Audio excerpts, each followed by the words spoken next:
মই সম্পূৰ্ণ সুখী নহয়। বহু কাম ইচ্ছা কৰিছিলোঁ, কৰিব পৰা নাই বা সম্পূৰ্ণ কৰিব পৰা নাই।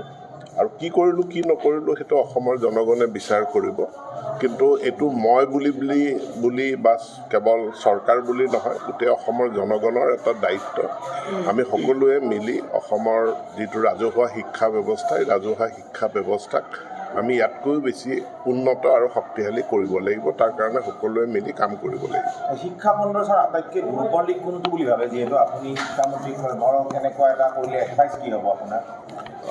মই ভাবোঁ যে আমাৰ যিসকল শিক্ষক শিক্ষয়িত্ৰী অধিকাংশই খুব ভাল শিক্ষক শিক্ষয়িত্ৰী, কিন্তু আমি সকলোৱে এতিয়া প্ৰাইভেট খণ্ডৰ লগতো সমানে সমানে প্ৰতিযোগিতা কৰি পেলাই আমি ৰাজহুৱা শিক্ষা খণ্ডটোক গঢ় দিব লাগিব। আৰু তাৰ কাৰণে ডেডিকেশ্যনৰ যথেষ্ট প্ৰয়োজন, সংকল্পৰ প্ৰয়োজন। আৰু সেইখিনি লাহে লাহে মই ভাবোঁ যে আমাৰ শিক্ষক শিক্ষয়িত্ৰীসকলে বুজি উঠিছে। আৰু তেওঁলোকে এতিয়া কেৱল কেইটামান পাঠ্যপুথি নহয়, সামগ্ৰিক যিটো আমি হলিষ্টিক এডুকেশ্যন বুলি কওঁ, সেই সামগ্ৰিক শিক্ষা আমাৰ বিদ্যালয়সমূহত প্ৰৱৰ্তন কৰিবলৈ সকলোৱে চেষ্টা চলাব। দেখা গৈছে এতিয়া কিবা ব্যৱস্থা লোৱা হ'ল। ক'ত অনাৰী এপইণ্টমেণ্ট? নতুনকৈ কোনো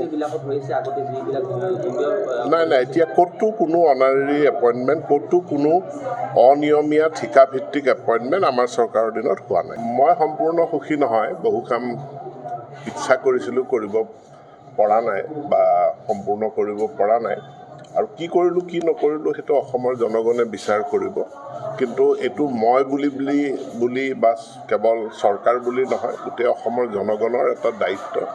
আমি সকলোৱে মিলি অসমৰ যিটো ৰাজহুৱা শিক্ষা ব্যৱস্থা, এই ৰাজহুৱা শিক্ষা ব্যৱস্থাক আমি ইয়াতকৈও বেছি উন্নত আৰু শক্তিশালী কৰিব লাগিব। তাৰ কাৰণে সকলোৱে মিলি কাম কৰিব লাগিব।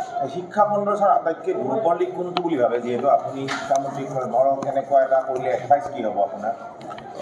মই ভাবোঁ যে আমাৰ যিসকল শিক্ষক শিক্ষয়িত্ৰী অধিকাংশই খুব ভাল শিক্ষক শিক্ষয়িত্ৰী, কিন্তু আমি সকলোৱে এতিয়া প্ৰাইভেট খণ্ডৰ লগতো সমানে সমানে প্ৰতিযোগিতা কৰি পেলাই আমি ৰাজহুৱা শিক্ষা খণ্ডটোক গঢ় দিব লাগিব। আৰু তাৰ কাৰণে ডেডিকেশ্যনৰ যথেষ্ট প্ৰয়োজন, সংকল্পৰ প্ৰয়োজন। আৰু সেইখিনি লাহে লাহে মই ভাবোঁ যে আমাৰ শিক্ষক শিক্ষয়িত্ৰীসকলে বুজি উঠিছে। আৰু তেওঁলোকে এতিয়া কেৱল কেইটামান পাঠ্যপুথি নহয়, সামগ্ৰিক যিটো আমি হলিষ্টিক এডুকেশ্যন বুলি কওঁ, সেই সামগ্ৰিক শিক্ষা আমাৰ বিদ্যালয়সমূহত প্ৰৱৰ্তন কৰিবলৈ সকলোৱে চেষ্টা চলাব। দেখা গৈছে এতিয়া কিবা ব্যৱস্থা লোৱা হ'ল। ক'ত অনাৰী এপইণ্টমেণ্ট? নতুনকৈ কোনো নাই, এতিয়া ক'তো কোনো অনাৰী এপইণ্টমেণ্ট, ক'তো কোনো অনিয়মীয়া ঠিকাভিত্তিক এপইণ্টমেণ্ট আমাৰ চৰকাৰৰ দিনত হোৱা নাই।